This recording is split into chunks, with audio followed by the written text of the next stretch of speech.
Este objeto pesa varias toneladas, funciona sin parar, durante décadas, y nunca has pensado en él ni un segundo. Pero justo ahora está bombeando agua en tu ciudad, o petróleo bajo tierra, o lodo en una obra. Una bomba industrial es el corazón de la infraestructura, latiendo donde hace rato que el ser humano se fue a casa. Pero, ¿cómo se fabrica algo así? ¿De dónde sale este monstruo? La respuesta empieza donde ni te lo imaginas, en una bodega sucia llena de montañas de chatarra oxidada. Y el camino desde esa chatarra hasta una bomba terminada es toda una epopeya de fuego, miles de grados y precisión de centésimas de milímetro. Quédate hasta el final. Hay un momento que definitivamente no esperarás ver.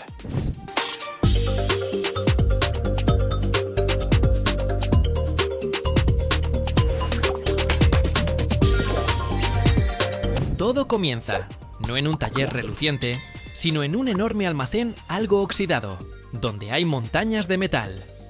El material principal para nuestros futuros corazones es el hierro fundido. Pero no cualquiera, sino uno especial de alta resistencia. Lo traen aquí en forma de enormes lingotes pesados, esperando renacer en el fuego. Al lado hay chatarra metálica, piezas viejas, restos de fundiciones anteriores. Todo esto es materia prima. Una grúa gigante con un electroimán enorme, parecido a un platillo volador, desciende con estruendo sobre este montón, agarra varias toneladas de metal y las lleva a las fauces de nuestro primer monstruo, el horno de inducción. Y ahora prepárense para el calor. El horno de inducción es, básicamente, un crisol gigante rodeado de poderosas bobinas de cobre. Cuando la grúa vierte toneladas de metal frío en su interior y el operador activa la corriente, sucede algo increíble. Un potente campo electromagnético atraviesa el metal y empieza a calentarlo desde adentro. Sin fuego, sin humo.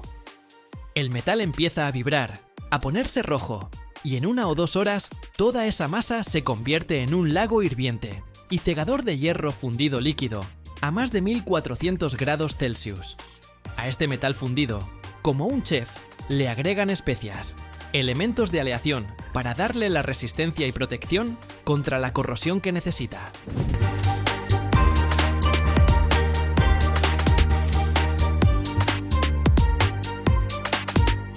Mientras el metal se funde, en otra parte del taller, llamada sección de moldeo, ocurre verdadero arte. Aquí crean el negativo de nuestra futura bomba. La base es una arena especial muy fina, mezclada con resinas.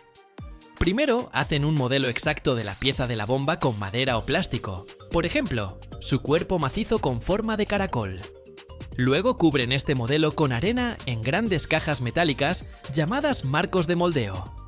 La arena se compacta cuidadosamente y se endurece como piedra, repitiendo cada curva del modelo. Después desarman el molde, sacan el modelo y nos queda una cavidad dentro del bloque de arena. Una réplica perfecta de nuestra pieza.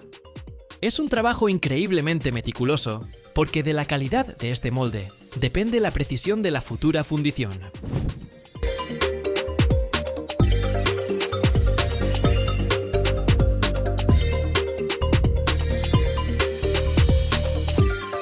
Y ahora llega la culminación. Un enorme cucharón, lleno de miles de kilos de fuego líquido y cegador, se acerca lentamente a nuestro molde de arena. Los fundidores, con trajes ignífugos plateados que parecen trajes espaciales, inclinan con cuidado el cucharón, y de él fluye un potente torrente de metal fundido hacia un orificio especial del molde, llamado bebedero. El espectáculo es hipnotizante. Un río de sol llena la oscuridad del molde. Sisea, lanza chispas. Hay que verter todo rápido y de manera uniforme, para que no se formen burbujas de aire adentro. Cuando el molde está lleno, lo dejan enfriar. Y no hablamos de horas, hablamos de días. Esa enorme masa de metal, escondida en la arena, debe enfriarse muy lentamente para evitar tensiones internas.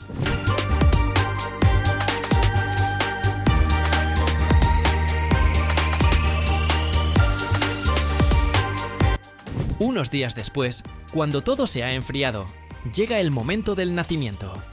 Con estruendo y nubes de polvo, rompen el molde de arena y nuestra pieza sale a la luz.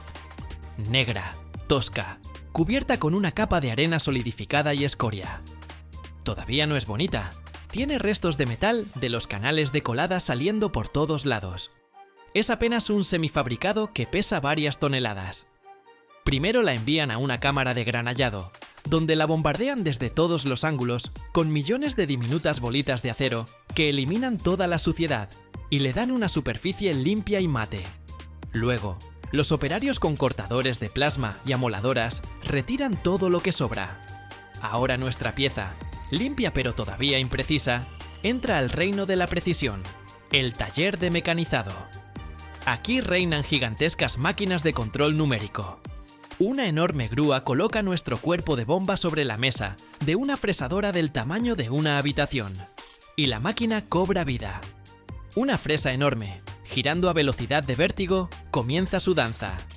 Con siseos y chirridos, va removiendo capa tras capa, milímetro a milímetro, transformando la superficie tosca en algo perfectamente liso. Corta los asientos para rodamientos, bridas para tuberías, orificios para fijaciones, todo con precisión de centésimas de milímetro. Es como el trabajo de un escultor, solo que en lugar de cincel hay una fresa y en lugar de mármol varias toneladas de hierro fundido. Mientras se mecaniza el cuerpo, en otras máquinas van torneando la parte más importante de la bomba a partir de acero inoxidable o bronce, el rodete o impulsor.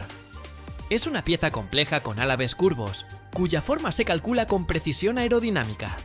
Será esto lo que haga girar el líquido y cree la presión.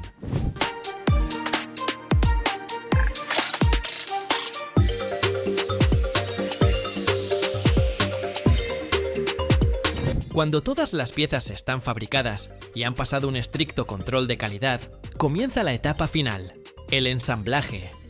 Ya no es un taller ruidoso, sino una zona limpia y luminosa, parecida a un quirófano. Los mecánicos expertos, como cirujanos, empiezan a armar a nuestro gigante. En el cuerpo masivo instalan el eje, montan rodamientos del tamaño de un plato, colocan el impulsor, instalan los sellos que evitarán cualquier fuga de líquido.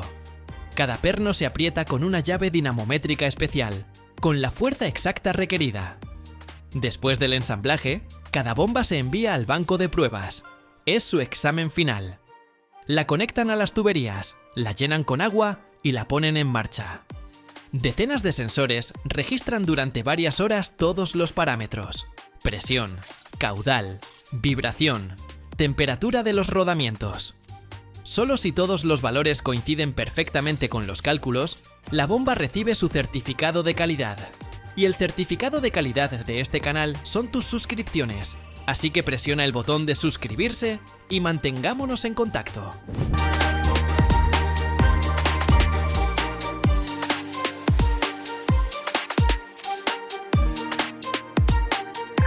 Y el toque final, la pintura. La bomba terminada y probada se pinta con varias capas de pintura epoxi resistente, normalmente en azul brillante o rojo intenso. No es por estética. Es un escudo grueso y confiable que la protegerá de la corrosión durante décadas. Y así, después de este largo y complejo camino, desde el metal hirviendo en el horno hasta la capa final de pintura, nace este corazón de acero. Está listo para ir a su lugar de trabajo, para bombear agua, petróleo o lodo durante años sin parar, en silencio, invisible para todos, siendo una parte imperceptible pero absolutamente indispensable de nuestro mundo moderno.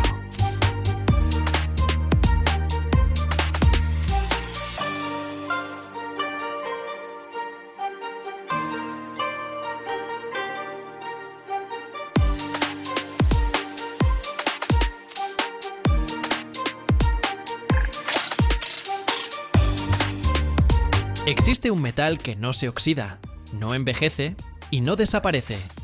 Simplemente espera. Espera en el agua, en el aire y hasta en nuestras casas. Y si te dijera que este metal, durante siglos, ayudó a la gente a extraer oro, curar dientes y medir la temperatura, pero al mismo tiempo los volvía locos y mataba ciudades enteras. El mercurio, la plata líquida, que parece casi mágico, pero esconde uno de los secretos más peligrosos de la química. No se puede destruir, solo se puede ocultar. Y si ves este video hasta el final, descubrirás dónde la humanidad esconde hoy el mercurio para siempre. ¿Y por qué un solo error podría traerlo de vuelta a nuestras vidas?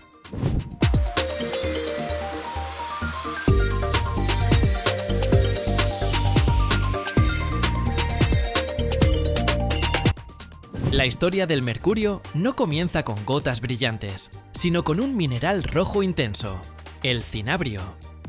Durante miles de años, la gente usó el cinabrio como pigmento.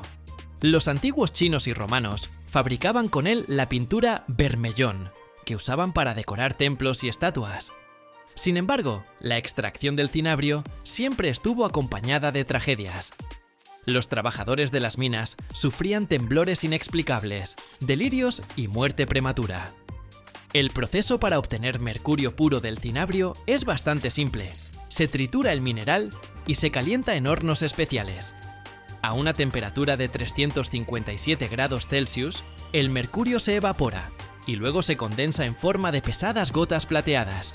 Esta simplicidad en su obtención convirtió al mercurio en una materia prima accesible, pero extremadamente peligrosa.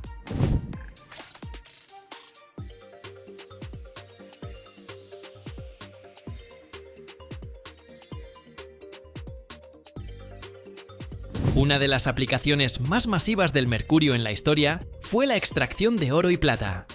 El mercurio tiene una capacidad única, literalmente moja otros metales al instante, disolviéndolos y creando aleaciones llamadas amalgamas. Durante las fiebres del oro, los buscadores mezclaban mineral triturado con mercurio. El mercurio, como un imán, extraía las partículas más pequeñas de oro de la roca, formando una pasta espesa.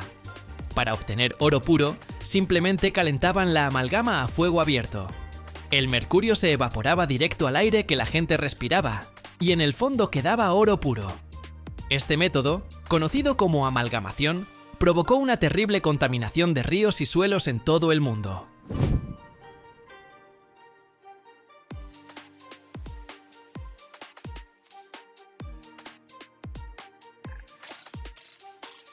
Incluso hoy, en las selvas del Amazonas, los buscadores de oro ilegales usan toneladas de mercurio, envenenando ecosistemas durante décadas.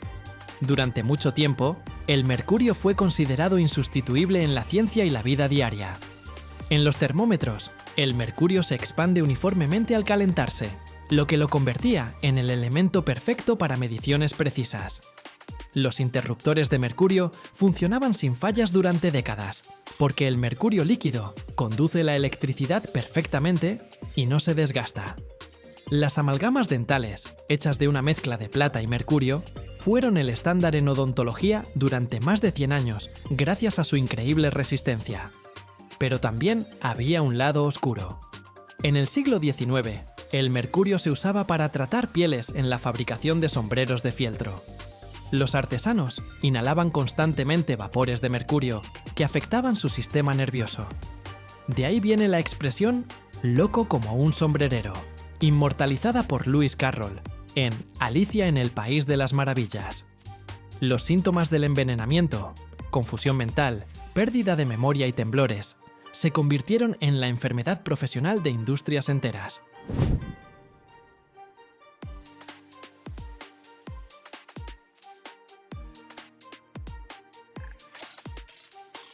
La principal amenaza del mercurio está en su capacidad de bioacumulación. Cuando el mercurio llega al agua, las bacterias lo convierten en metilmercurio, una forma orgánica extremadamente tóxica. Se acumula en el plancton, luego en peces pequeños y finalmente en grandes depredadores como el atún o el tiburón. El ser humano, al comer ese pescado, recibe una dosis brutal del tóxico. El ejemplo más terrible, la tragedia de la ciudad japonesa de Minamata en los años 50, donde una planta química vertía mercurio en la bahía. Miles de personas murieron o quedaron discapacitadas por daño cerebral. Este suceso dio nombre a la enfermedad de Minamata e hizo que el mundo reconsiderara prohibir el metal. Hoy está vigente la Convención de Minamata, firmada por más de 140 países. Prohíbe la fabricación y exportación de termómetros de mercurio, instrumentos para medir presión, la mayoría de lámparas fluorescentes y el uso de mercurio en muchos procesos industriales.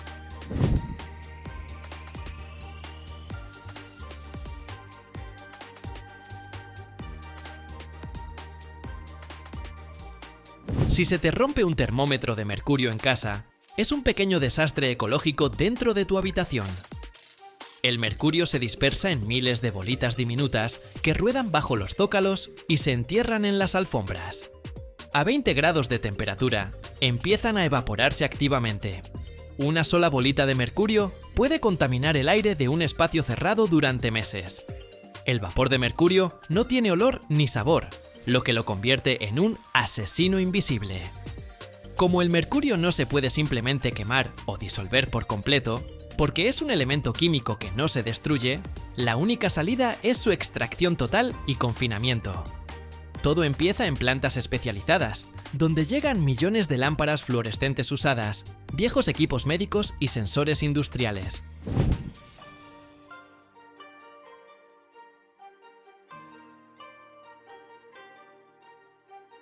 El primer paso es la trituración mecánica.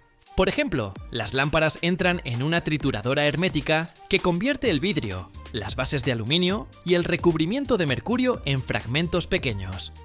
Esta mezcla parece basura común, pero es increíblemente tóxica. Cada tonelada de estos fragmentos contiene varios kilos de mercurio. Por cierto, el mercurio es increíblemente pesado. Una botella de 1 litro de mercurio pesa más de 13 kilos. Si intentaras levantar un balde de mercurio, sentirías un peso de 136 kilos, como 2 hombres adultos. Luego comienza el proceso principal, la desorción térmica al vacío. Esta mezcla se carga en enormes reactores de acero tipo horno. Lo clave aquí es precisamente el vacío.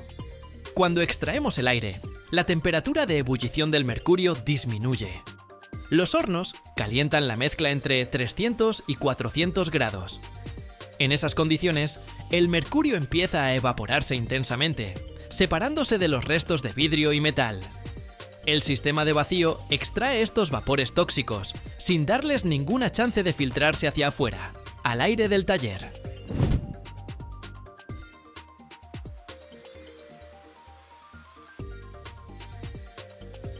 Luego, el gas de mercurio pasa al sistema de condensación.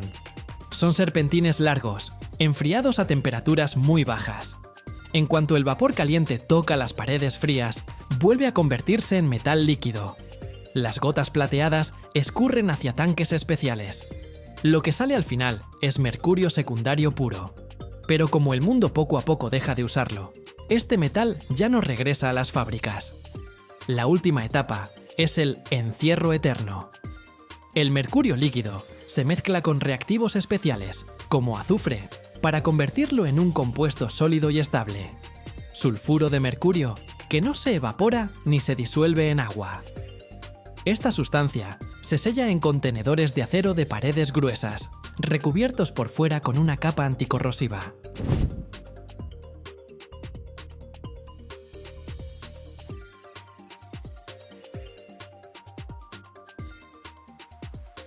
Estos contenedores se envían a depósitos subterráneos ubicados a cientos de metros de profundidad en antiguas minas de sal abandonadas o macizos de granito.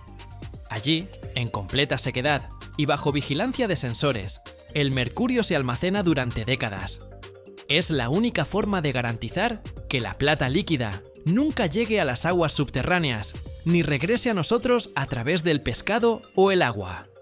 La eliminación es costosa y complicada, pero es el precio que la humanidad paga por la seguridad de las futuras generaciones.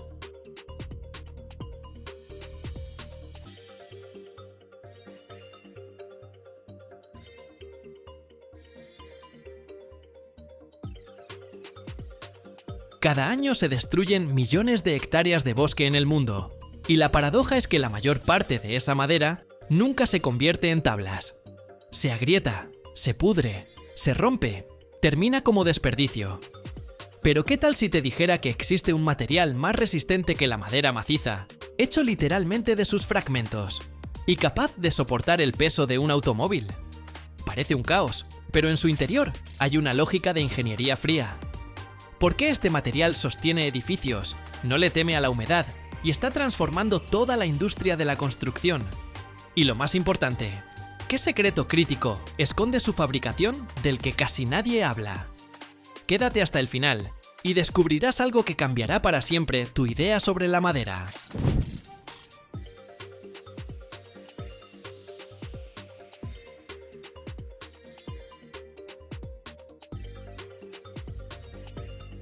Empecemos por lo básico. ¿Por qué inventar algo nuevo cuando ya existe la madera normal? El problema es que la madera natural es un material caprichoso. Se expande y se contrae según la humedad. Se agrieta al secarse. Se pudre con el agua.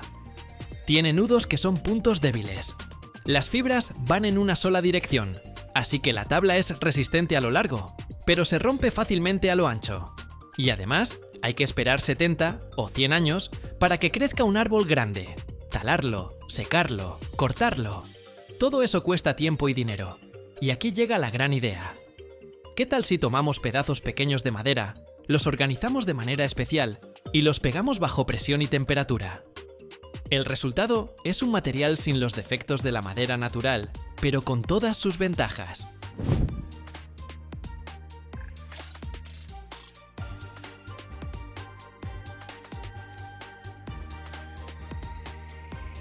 Más aún, se pueden usar residuos de aserraderos, especies de rápido crecimiento, incluso ramas y madera delgada, que antes simplemente se quemaba o se dejaba pudrir en el bosque. La placa OSB es uno de los inventos más geniales en el procesamiento de madera. Visualmente parece un caos. Miles de virutas largas y delgadas, esparcidas en todas direcciones y pegadas entre sí. Pero este caos está cuidadosamente organizado. Las virutas se colocan en capas, y en cada capa están orientadas en una dirección específica. Las capas externas tienen virutas que van a lo largo de la placa. Las del medio van transversalmente. Es como la fibra natural de la madera, solo que en todas direcciones al mismo tiempo. La producción de estas placas comienza con troncos, normalmente de especies de rápido crecimiento, como pino o álamo. Los troncos se limpian de corteza y se alimentan a máquinas especiales llamadas stranders.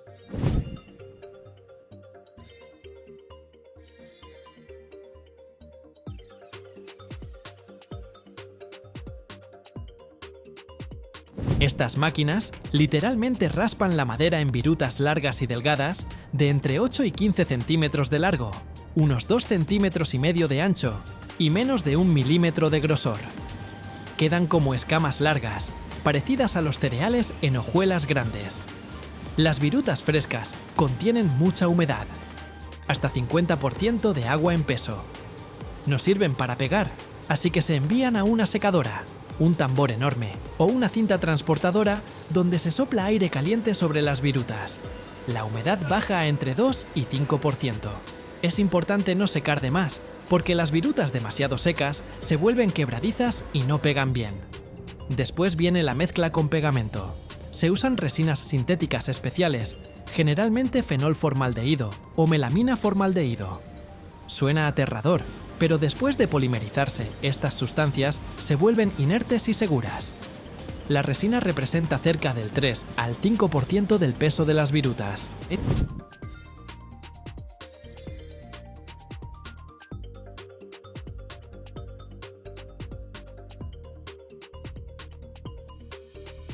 El adhesivo se rocía sobre las virutas en forma de fina niebla dentro de enormes mezcladoras, donde todo se agita intensamente para que cada viruta quede cubierta con una capa uniforme. Ahora viene lo más interesante, la formación de la alfombra. Las virutas con adhesivo pasan por un transportador a través de orientadores especiales, dispositivos que alinean las virutas en la dirección necesaria. Primero se coloca la capa inferior con virutas longitudinales, luego la capa intermedia con virutas transversales y después la capa superior nuevamente longitudinales. El resultado es una alfombra esponjosa de unos 20 centímetros de espesor que todavía no se parece en nada a un tablero compacto. Esta alfombra pasa a una preprensa que la comprime ligeramente y elimina el aire sobrante. Y luego viene el momento clave, la prensa caliente. Es una máquina enorme con 2 placas metálicas.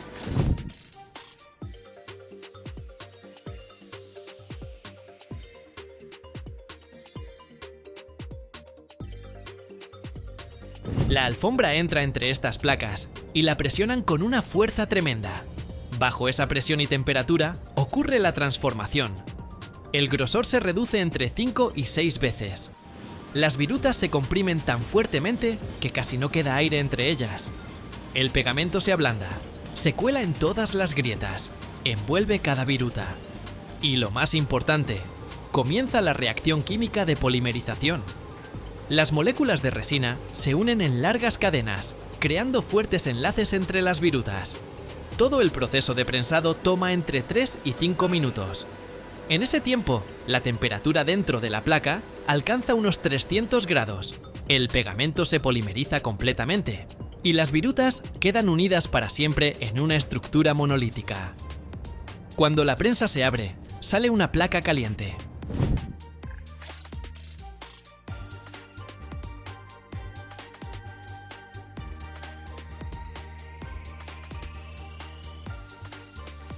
Pero esto aún no es el final.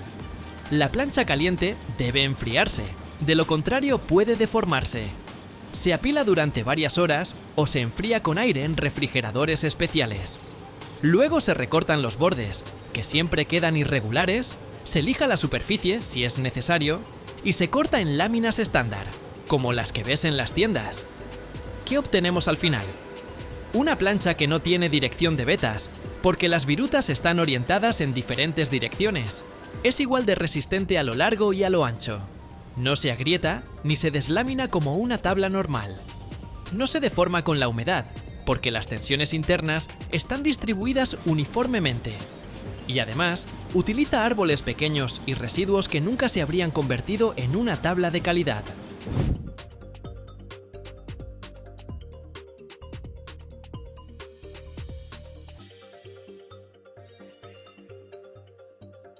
Una placa de 2 centímetros de espesor puede soportar una carga de casi 10.000 kilogramos por metro cuadrado sin doblarse.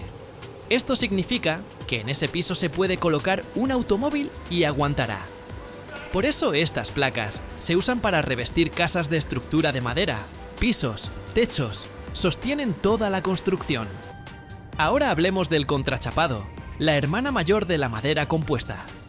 La tecnología del contrachapado existe desde hace más de 100 años, pero sigue mejorando. La idea básica, láminas delgadas de madera, chapas, se pegan de manera que las fibras de cada capa siguiente vayan perpendiculares a la anterior. La producción de contrachapado comienza con troncos de alta calidad: abedul, pino, aliso.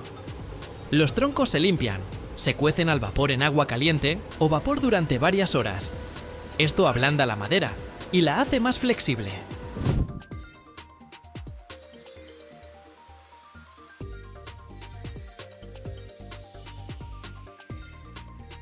Luego, el tronco se coloca en una máquina especial, una descortezadora rotativa, que hace girar el tronco mientras un cuchillo corta de él una cinta continua de chapa de 1 a 3 milímetros de espesor. Esta cinta se corta en láminas del tamaño necesario y se seca en secadores especiales a una temperatura de unos 300 grados durante varios minutos, hasta que la humedad baja al 6 u 8%. Después, las láminas de chapa se clasifican según su calidad. Las mejores, sin nudos ni grietas, van para las capas exteriores, donde serán visibles. Las de menor calidad, con pequeños defectos, para las capas interiores. A cada lámina se le aplica adhesivo, normalmente resina de urea formaldehído para trabajos interiores o resina fenol formaldehído para contrachapado resistente a la humedad. Las láminas se colocan una sobre otra de forma perpendicular. Si en la primera lámina las fibras van verticales, en la segunda van horizontales y en la tercera otra vez verticales. Normalmente el contrachapado tiene 5, 7 o 9 capas, siempre un número impar, para que la estructura sea simétrica y no se deforme. Y a partir de ahí, todo ocurre igual que en el caso del tablero.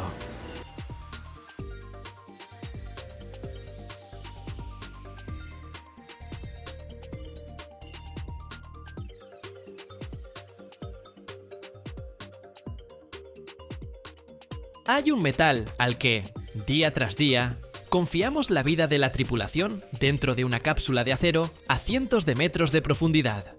Imagina un tubo que no puede permitirse ni una microfisura cuando lo presiona una columna de agua, equivalente a decenas de pisos de altura. No es una aleación de ciencia ficción, sino acero real, capaz de soportar más de 100.000 psi de presión y al mismo tiempo mantenerse lo suficientemente vivo como para no desmoronarse, sino respirar elásticamente junto con el casco del submarino. Hoy verás de qué está realmente hecho el casco resistente de un submarino, por qué el titanio resultó ser un héroe de las profundidades demasiado costoso, y cómo los ingenieros logran que el metal aguante allí donde cualquier acero común se habría aplastado hace tiempo como una lata de conservas.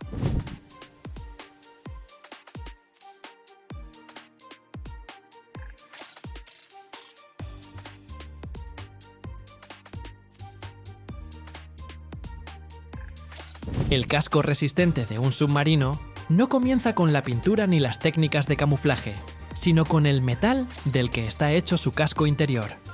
El casco resistente es un tubo cilíndrico de acero de paredes gruesas, dentro del cual se encuentran los compartimentos, la tripulación y los equipos. Es él quien soporta la monstruosa presión de las profundidades, mientras que el casco exterior ligero, las formas y la torre son cuestión de aerodinámica e hidrodinámica. Cuando el submarino desciende a cientos de metros, sobre cada pulgada cuadrada de su casco, presiona una fuerza como si le hubieran puesto encima todo un edificio de varios pisos. A 500 metros de profundidad, la presión alcanza aproximadamente 50 atmósferas, es decir, unas 50 bares, y el acero debe resistirlo sin la más mínima grieta.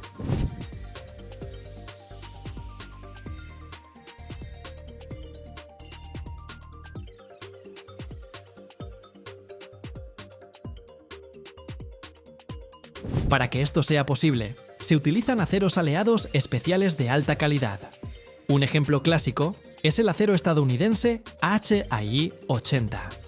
Las siglas HI significan High Yield, es decir, alto límite de fluencia. El acero solo comienza a deformarse de forma irreversible cuando las tensiones alcanzan mínimo 80.000 PNOV. Para submarinos, el HI 80 permite una profundidad operativa de aproximadamente 550 metros. Más adelante apareció el acero HI 100, con un límite de fluencia ya cercano a las 100.000 PNOV, es decir, unos 700 megapascales, lo que permitió diseñar submarinos para profundidades de alrededor de 690 metros. La diferencia de unas pocas decenas de megapascales en realidad significa cientos de metros adicionales de zona de supervivencia del casco, antes de que las tensiones se acerquen a niveles críticos.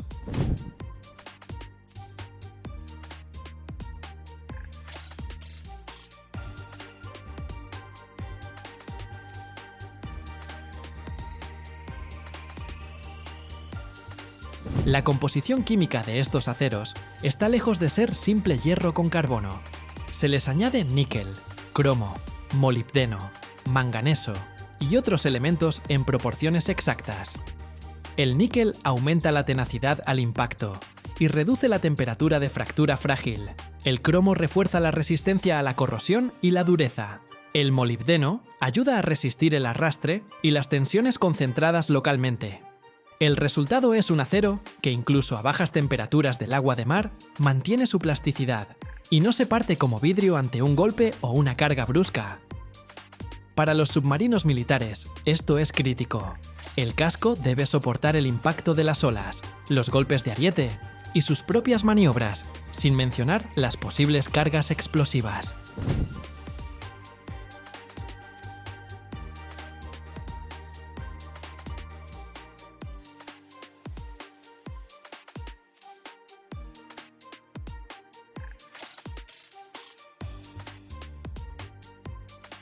La historia que sigue es ya la historia de planchas gruesas y soldaduras complejas. Las planchas del casco resistente tienen varios centímetros de espesor. Se curvan en potentes cilindros, formando secciones cilíndricas. El curvado debe ser tan preciso que al unir las planchas se forme un anillo perfectamente regular, sin tensiones internas ni ovalamiento. Varias de estas secciones se ensamblan en anillos del casco. compartimentos separados que luego se sueldan entre sí en todo el perímetro. Cada costura longitudinal y circular es potencialmente el punto más débil, por eso las exigencias para la soldadura no son menores que para el propio acero. Se utiliza soldadura automática por arco sumergido, se controla cuidadosamente la temperatura de precalentamiento y poscalentamiento para evitar la formación de zonas templadas frágiles y grietas internas.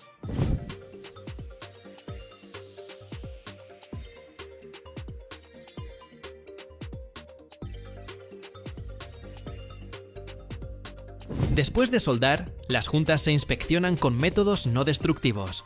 Se utilizan radiografía, ultrasonido, pruebas con partículas magnéticas. El objetivo: detectar hasta las imperfecciones microscópicas, poros, inclusiones de escoria, que bajo la presión de las profundidades pueden convertirse en el origen de una grieta. Si se detecta un defecto, la soldadura se corta y se vuelve a soldar. Estas operaciones se repiten hasta que la estructura supere todo el conjunto de pruebas, incluidas las hidráulicas. El casco puede colocarse en una piscina especial o cámara para verificar cómo se comporta bajo presión, equivalente a varios cientos de metros de columna de agua.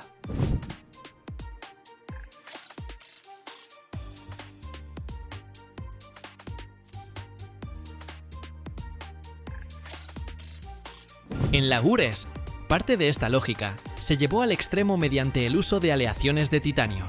El titanio tiene menor densidad que el acero y al mismo tiempo una resistencia muy alta y resistencia a la corrosión en agua de mar. El legendario K278 Komsomolets recibió un casco resistente de titanio y logró alcanzar una profundidad de cerca de 1000 metros, el doble de las profundidades operativas típicas de la mayoría de los submarinos de acero. Pero hubo que pagar por ello con un costo colosal del material y su procesamiento. El titanio es difícil de soldar, requiere un ambiente protegido, tecnologías costosas y alta cualificación. Como resultado, estos experimentos quedaron más como una vitrina de posibilidades que como un estándar masivo.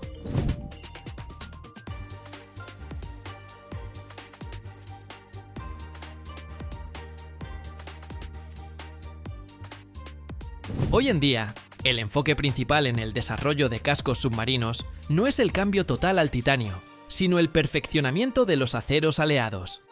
Las nuevas aleaciones se diseñan para tener un límite elástico y una resistencia aún mayores, pero manteniendo suficiente plasticidad.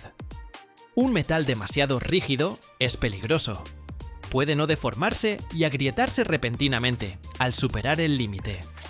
El desafío de los metalurgistas es encontrar el equilibrio donde el casco primero ceda, un poco bajo presión, distribuyendo las tensiones, y solo después, muy lejos de las condiciones normales de operación, alcance valores críticos.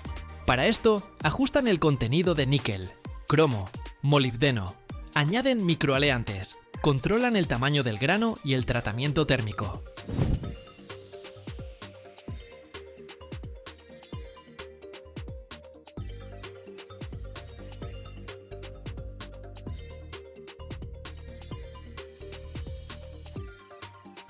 Algo importante: en los submarinos no trabaja solo un cilindro sólido. Dentro del casco resistente hay un conjunto de cuadernas, refuerzos longitudinales y mamparos que distribuyen la carga y evitan que el casco se arrugue como una lata de conservas. Todos estos elementos también se fabrican con aceros especiales y sus uniones con la pared del casco se calculan para evitar concentraciones de estrés. Cada ventana, escotilla o abertura para equipos es un refuerzo complejo que debe garantizar que la presión del agua no encuentre un punto débil. Los ingenieros realizan innumerables cálculos, usando métodos de elementos finitos, verificando cómo se comporta el casco a diferentes profundidades, con el impacto de las olas y durante las maniobras.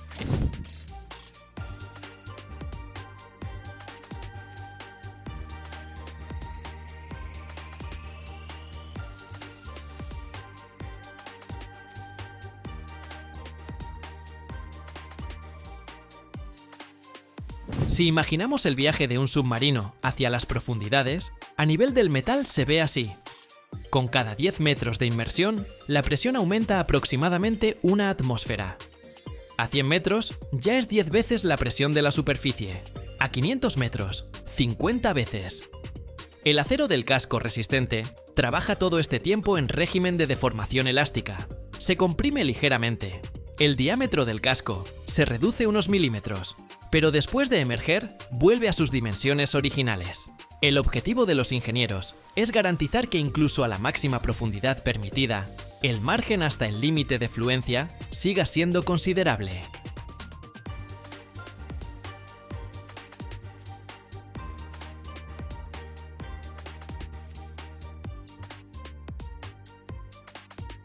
Cada año, el mundo extrae más de 13 millones de toneladas de zinc, un metal que la mayoría de las personas nunca ha visto, pero que todos los días salva nuestros puentes, techos y automóviles de la corrosión.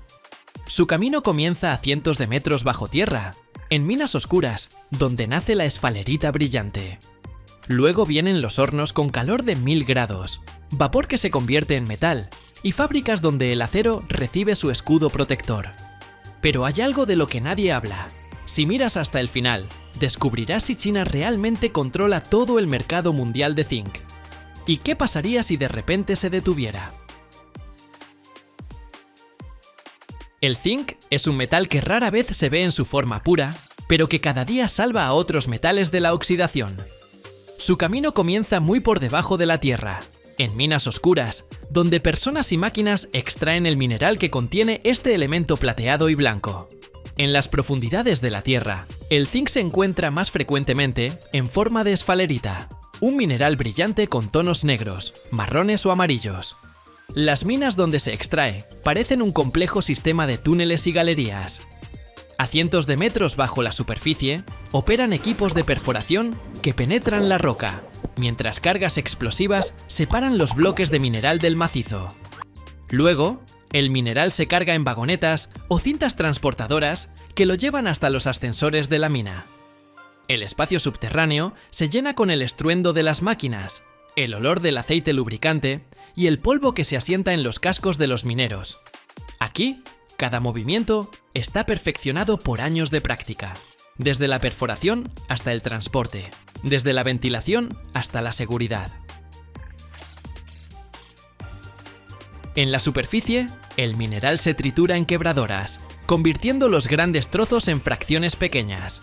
Luego se envía a las máquinas de flotación. En estos tanques, llenos de agua y reactivos, los minerales se separan. La esfalerita de zinc flota en forma de espuma, mientras que la roca no deseada se asienta en el fondo. Así se obtiene el concentrado, un material en el que el contenido de zinc es significativamente mayor que en el mineral original. El concentrado se seca y se prepara para la etapa principal, la evaporación. En hornos especiales se calienta a temperaturas superiores a 1000 grados. Bajo estas condiciones, el zinc pasa a estado gaseoso. El mineral sólido se convierte en vapor invisible, que luego se condensa en metal puro. Los hornos son cilindros gigantes, con revestimiento refractario, que resiste temperaturas extremas. Adentro hay una llama que recuerda el calor del sol. El vapor de zinc se eleva y se dirige a cámaras especiales de enfriamiento. Allí se condensa, formando gotas de metal que se recogen en crisoles.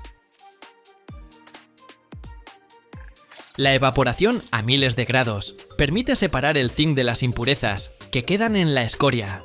El zinc gaseoso se enfría en un flujo de gas inerte o en sistemas de agua. Se transforma en pequeños gránulos metálicos o lingotes, listos para su posterior procesamiento. Para obtener metal de alta calidad, el zinc se purifica adicionalmente. Se utiliza electrólisis. Una solución de sales de zinc se pasa a través de corriente eléctrica y en los cátodos se deposita zinc casi puro. Este método permite alcanzar una pureza superior al 99,9%.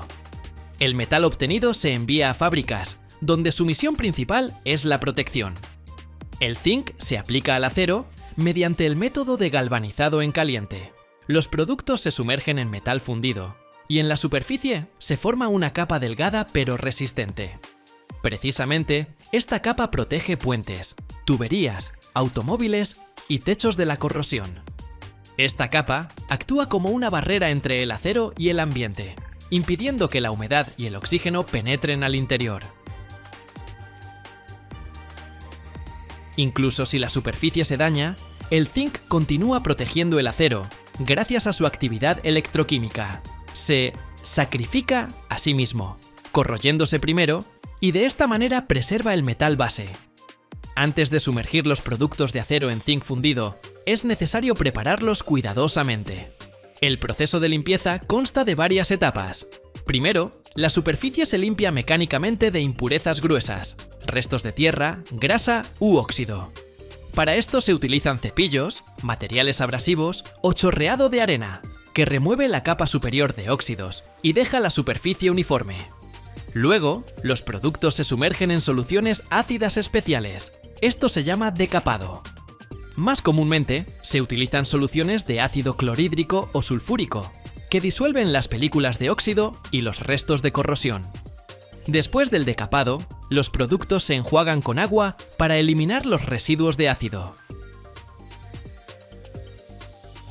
La siguiente etapa es el fluxado. Las piezas se sumergen en una solución de sales, por ejemplo, cloruros de amonio y zinc, que crea una película delgada sobre la superficie. Esta película evita la formación de nuevos óxidos antes de la inmersión en el baño de zinc fundido y asegura una mejor adhesión del recubrimiento al acero. Solo después de esto, las piezas se sumergen en el baño de zinc fundido, cuya temperatura supera los 450 grados. El metal cubre la superficie de manera uniforme, formando una capa protectora que puede durar décadas. China sigue siendo el mayor productor de zinc del mundo. En 2025, su producción creció un 3,8%, después de la caída en 2024. Esto significa que el país continúa manteniendo un papel clave en el mercado global, aunque se espera que el mercado mundial general se desacelere. Es decir, China sigue siendo el principal impulsor del mercado mundial, ya que son sus fluctuaciones productivas las que más impactan los indicadores globales. Para el mercado mundial, esto significa que cualquier cambio en la producción china puede provocar escasez o excedente de zinc, afectando los precios y la disponibilidad del metal para la industria. ¿Cuál podría ser la salida? ¿Tal vez Australia pueda reemplazar a China? Australia por sí sola no aguantará el déficit global de zinc si China reduce bruscamente la oferta. Su capacidad es significativa, pero limitada, y actualmente está reduciéndose parcialmente. Es más probable que el mercado se equilibre con varios países juntos, no solo Australia. La fundición clave Nyrstar en Hobart tiene una capacidad proyectada de alrededor de 260.000 toneladas al año, pero la compañía anunció una reducción de producción de casi 25% debido al deterioro de las condiciones del mercado y pérdidas financieras. Esto reduce directamente la capacidad de Australia para aumentar rápidamente la oferta en caso de déficit. Según las estimaciones de ILCCSG, en los próximos años, la producción de zinc superará la demanda. Es decir, se espera más bien un superávit que un déficit. Esto significa que incluso con las fluctuaciones en China, el mercado tiene un margen de estabilidad gracias al crecimiento en otros países. El zinc es un metal que al mismo tiempo es un protector industrial y un elemento vital para el ser humano. Su historia se remonta a la antigüedad. Los maestros indios, hace más de 2000 años, ya sabían obtener zinc del mineral. En la industria, es el protagonista principal del proceso de galvanización. Una capa delgada de este metal salva al acero de la oxidación, prolongando la vida de puentes, automóviles y techos. El zinc también se utiliza en baterías, aleaciones e incluso en pirotecnia, donde sus sales dan a la llama un color azul verdoso. Pero no menos importante es su papel en la biología. El zinc es necesario para el funcionamiento del sistema inmunológico, la cicatrización de heridas y la formación del gusto y el olfato. Se encuentra principalmente en la carne, los mariscos y las semillas, aunque las fuentes vegetales se absorben peor. La deficiencia de zinc puede llevar al debilitamiento del organismo y el exceso puede causar problemas digestivos.